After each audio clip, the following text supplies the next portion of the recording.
Hello everyone, welcome to my channel. कैसे हैं आप लोग? उम्मीद करती हूँ सभी बहुत अच्छे होंगे। और आज मैं लेकर आई हूँ कुछ नई नई टिप्स एंड ट्रिक्स जो डेली यूज़ में हमारे काम होते हैं उनका हल निकालती है। और कुछ कुछ ट्रिक्स ऐसी हैं जो हमारे काम को थोड़ा इंटरेस्टिंग बनाती हैं और हमारा टाइम काफ़ी बचाती हैं, और जिससे काम हमारे झटपट हो भी जाते हैं और लगता भी नहीं कि काम हो गया है।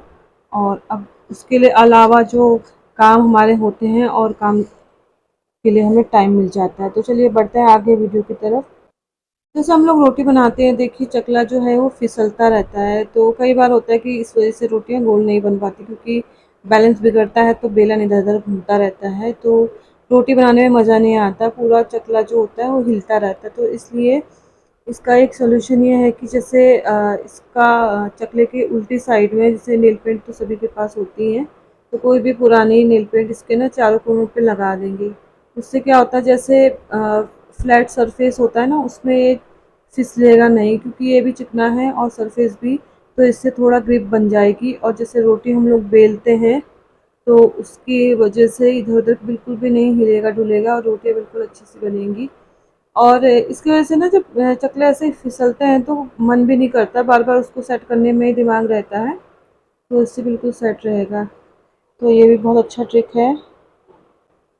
अगला है, जैसे ऐसे रबर बैंड होते हैं, क्लेचर होते हैं, हमारे घर में रहते ही हैं, और हम लगाते हैं इधर उधर छोड़ देते हैं तो पूरे घर में यही सब बिखरा रहता है। तो इसको एक जगह में हम कैसे हैंग करके रखें और कैसे ऑर्गेनाइज करके रखें जो को दिखने में ख़राब ना लगे और चीज़ें इजीली मिल भी जाएंगी और देखने में भी अच्छा लगेगा। तो जैसे हेयर बैंड तो हमारे में बहुत बड़े होते हैं, तो इतना बच्चे लगाते भी नहीं हैं आजकल। तो हेयर बैंड को ऐसे ऑर्गेनाइजर का जैसा बना के इसमें क्लेचर लगा के ऊपर से जो इसके दोनों कोने हैं उसमें हम लगा देंगे टाइटली रबर बैंड, और रबर बैंड लगा के ये एकदम बंद हो जाएगा।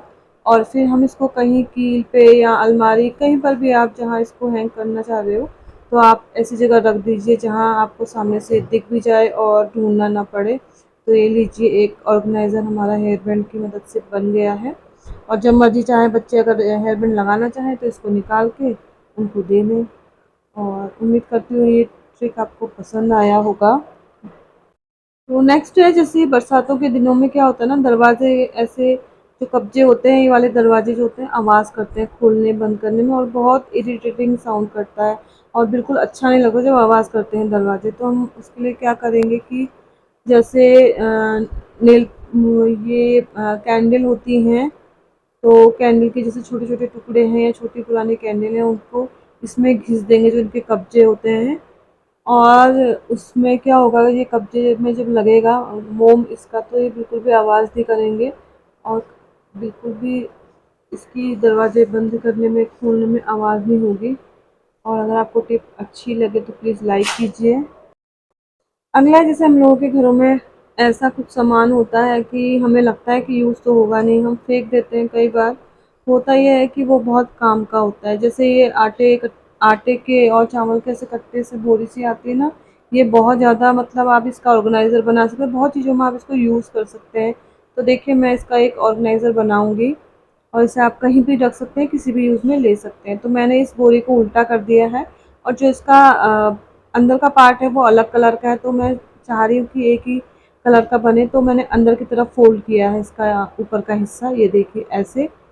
और अब ये ऐसे जैसे ना इसका बेस नहीं बना है तो ये ऐसे टिकेगा नहीं। तो इसके लिए भी मेरा एक जुगाड़ तैयार है। जैसे हमारे घर में केक आते हैं तो इसके नीचे बेस लगा होता है इसका, तो इसको मैं फेंकती नहीं, मैं इसको साफ़ करके सुखा के इसको मैं दोबारा कहीं ना कहीं उसको यूज़ कर ही लेती हूँ। तो इसका यूज़ करेंगे हम इसका ऑर्गेनाइज़र का बेस बनाने में, जिससे ये ज़मीन में आसानी से टिक जाए, क्योंकि अगर ये इसका बेस नहीं बनेगा तो ये एक तरह से ना ये खड़ा नहीं हो पाएगा, और इसमें सामान रखेंगे तो वो भी सारा एक साइड को हो जाएगा। तो ऐसे बेस बन गया तो अब ये खड़ा रहेगा अच्छे से, और जहाँ आपको रखना है वहाँ पर ये टिका रहेगा और अच्छा सा इसका गोल शेप भी आ जाएगा और देखने में भी इतना ख़राब नहीं लग रहा है। इसी तरह से ये जो बोरियाँ होती है यूज़ हो जाती है, कई तरीके से यूज़ हो जाता है। अब मैं इसको लॉन्ड्री बॉक्स बना के इसको रख दूँगी, या बच्चे टॉयज़ रखेंगे, तो जो मर्ज़ी आप इसका कर सकते हैं।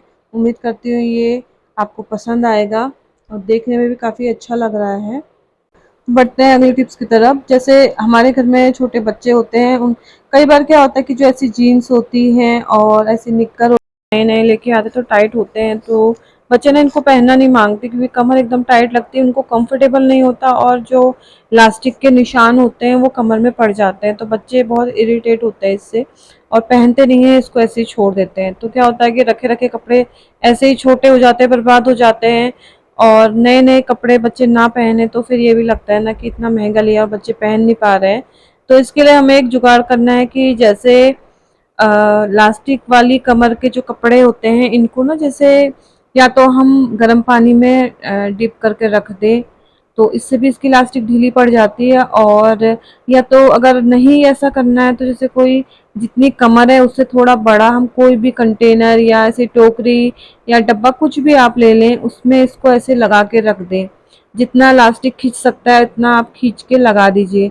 और इससे क्या होगा ना कि अगर इसको हम ऐसे ही कुछ देर छोड़ के रख देंगे तो जो इलास्टिक है वो लूज पड़ जाएगी और बच्चे इसको आराम से पहन पाएंगे। क्योंकि होता यह है कि इलास्टिक अगर ढीली ना हो, टाइट हो, तो बच्चे को ऊपर नीचे चढ़ाने में भी जीन्स दिक्कत होती है। तो वो ये सब कर नहीं पाते हैं छोटे बच्चे, तो वो फिर पहनते ही नहीं है, छोड़ देते हैं पहनना। तो हमें ये करना है कि ऐसी कोई बड़े पेंदे वाले बर्तन में इसको ऐसे लगा के छोड़ देना है। तो यही होता है कि छोटे-छोटे टिप्स और ट्रिक्स जो होते हैं, थोड़े बहुत जुगाड़ लगाकर, थोड़ा बहुत चालाकी से जो हम चीज़ें दोबारा से यूज़ कर पाते हैं, पैसे बचा पाते हैं, समय बचा पाते हैं और जो ऐसी बेकार की चीज़ें हैं उसको दोबारा यूज़ कर पाते हैं। क्योंकि अगर हम थोड़ा-सा दिमाग ना लगाएँ, थोड़ी-सी चतुराई ना दिखाएँ, तो ये चीज़ें ऐसी ही रह जाती हैं, पड़े-पड़े ख़राब हो जाती हैं, कुछ यूज़ नहीं आती हैं। तो ये था मेरा छोटा-सा वीडियो। अगर वीडियो आपको पसंद आता है तो प्लीज़ लाइक, शेयर, सब्सक्राइब कीजिए, कमेंट कीजिए।